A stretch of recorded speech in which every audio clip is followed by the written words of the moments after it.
right, guys, it's 12:23 and the bike just got here.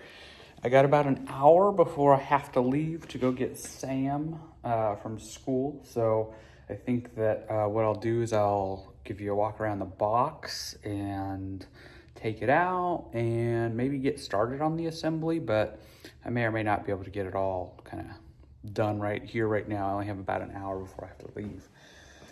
I'm gonna turn you around and show you the box. All right, so it was left on the front door. I got the message saying that it was there. I did see that the box is a little bit damaged there. It's probably not a big deal. We'll see once I get in there. All right, guys, so I've got the bike assembled and I'm going to I moved it over here so there's not as much distractions. I had it, in front of my cabinet and the wood and the other bikes. The lighting might not be as good over here, but I do have some quick talking points that I want to talk about. On paper, this thing looks pretty good. And it might actually outspec some of those entry-level bikes that you get from the big brands like Trek and Specialized. I'm talking about the Marlin, the Rockhopper, the Polygons, that kind of stuff. So you get, all the great things that you're going to want to upgrade. But you're getting bonus stuff here. You're getting good tires to start. Name brand Maxxis. You're getting boost through axle, but not just a boost through axle like you got on last year's full suspension, a generic, it's boost, but it's a proprietary derailleur hanger. Here, we've got UDH. Shimano Q's, it's entry level, but it gets the job done. 11 to 46 tooth cassette, 11-speed chain, hollow style bottom bracket, cranks with a removable replaceable chain ring, a dropper post already installed. It's budget, it's Exaform, but it works. Sized frames, small, medium, large, take your pick. THRU hydraulic disc brakes, 180 millimeter rotors, an XCM 32 from SR Sun Tour. This is an air fork. That's where you fill it up. It's got a lockout. It's got rebound. It's boost, 15 by 110. It's got rebound here. The Wolf Tick guys were having trouble with this because I guess they weren't having trouble, but it is a bit difficult to turn.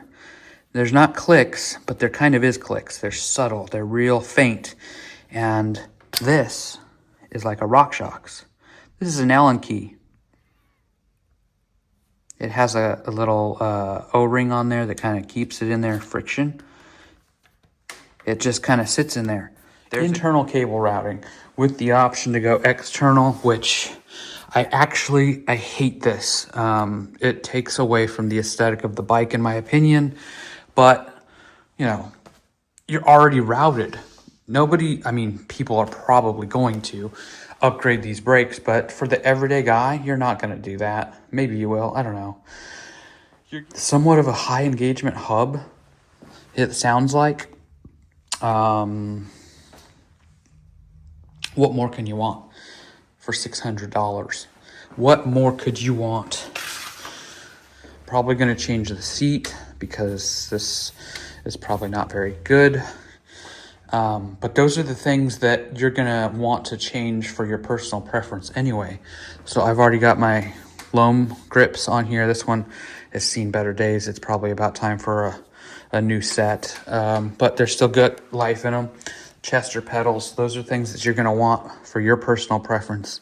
Same thing with the seat. So the grips they give you, they're fine. They'll get you riding. I don't like them. They're double lock-ons. They're kind of ugly. They're black, plain. These give you, a bit of color. Seat, probably okay. It'll get you going, but you're going to have a preference here, right? So if you've been into cycling at any point, how uncomfortable or comfortable a seat can be. Pedals, same thing. But that's about it. The only other thing that I would change on this, and I'm gonna, is the seat pedal scripts, and then potentially a different tire depending on your geography, where you're at.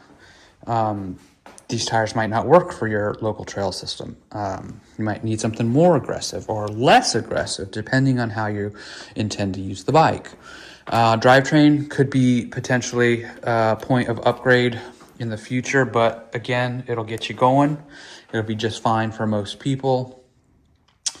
Brakes, perfectly fine, probably for most people. The wheels, might want to upgrade those. I have these wheels that I might swap on at some point with the Bontrager tires on there. Those are tubeless. And that's another thing, you might want to set up tubeless. So I'm hesitant to run tubes because every time I do, I get a flat. But other than that, you know, I think this bike is very much capable as is, and you won't have any issues. So I'm going to fiddle around with it a little bit. It's still too cold to ride. I'll probably take the torque disc off, take the reflectors off, adjust my brake calipers because they are rubbing. You can kind of hear them. It's going. I'm going to run a quick shift test to kind of see how that works, and I'll let you guys get out of here and hopefully go get yourself one of these. Start in first, that's second. 3, 4, 5, 6, 7, 8, 9. And that's it.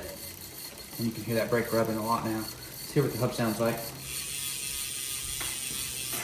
Definitely a lot quieter than what I heard on other videos, but it might louden up over time.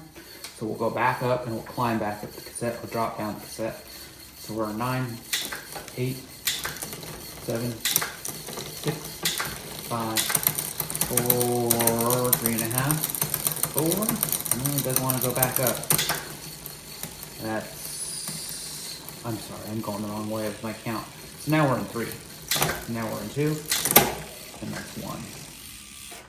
So it gets there, but it's a little choppy. We'll need to do some barrel adjuster here, adjust the brakes, line them up, and then take off the reflectors. Remove this sticker for the sizing. Please remove this. It's tacky when you leave the barcode on there. Take it off. And then I'll probably go ahead and add some air to this fork. Looks like there's a QR code. Doesn't have a size or a weight thing here. And there's some, I don't know what these are for. There's like plugs in this for something. I'm gonna leave them. Wonder what those are for. Get a indicator ring. You can set your sag. You got cups, upper and lower. I believe these are sealed bearings. I think this is sealed bearings all around. Bottom bracket, wheel hubs, headset. That's, man, this is crazy. All right, so that's it for now. I'm gonna pull it down, get the stickers off, adjust, and go from there. Again, remember, make sure this is in your fork before you throw away the packaging. Mine was, but I could see this potentially being missing. And it takes a bit of effort to get it out. But I can see this potentially falling out during transit. You get your bike, you're getting ready to set it up. You're like, oh no, my thing is broken. Check the box, make sure. Don't be a fool. And I don't know what this is. It's probably maybe a 2.5, maybe 3 mil. That goes back in there and it stays in there. Probably will stay in there pretty good as long as you keep this kind of clean, keep your eye on it. But this is removable. That's it for now. I appreciate you guys watching. We'll put a bottle cage on it and we'll get it out as soon as we can. Thanks for watching. We'll see you on the next one.